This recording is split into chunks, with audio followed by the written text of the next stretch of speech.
In the world of oncology, it always seems that the options are treatment or no treatment.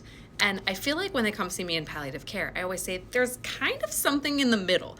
This is not an option that I think is offered by oncology, and I'm just curious as to why. So, my oncology friends out there, let me know how you recommend treatment and if there's kind of a middle ground here. So, for example, I had a 90-plus-year-old woman with rectal cancer. She came to us in palliative care because essentially she wasn't sure if she wanted to pursue treatment. She came to me saying, I am in my 90s and I'm being told that my cancer is potentially curable.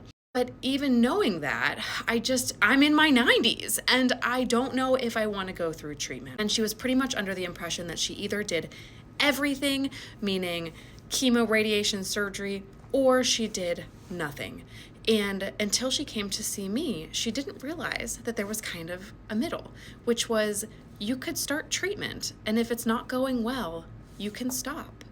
And this was like a revelation for her. She was like, wait a second, that's an option? She literally made me go through and make a chart with her of here are the treatment options. Here is if you do everything. Here is just if you do radiation. Here is just if you do chemo. Here's if you start it and you don't do well, what we could do after that. Here's if you do nothing. And really we went through kind of a little bit of a vague, risk assessment of each option. And then also what I would worry about for the potential of if she did nothing and kind of the symptoms that I might expect she would have if that were the case. So it was really interesting because this was a revelation for me as well that I was like, why is this not something that is at least said out loud? I think sometimes it's like you're going to have 5 cycles of chemotherapy, you're going to have 25 to 30 sessions of radiation, and this is the treatment plan, which is wonderful. I get it, especially if it's curable. This is the treatment plan. But if you're questioning whether or not you even want to do treatment, why isn't it at least said out loud?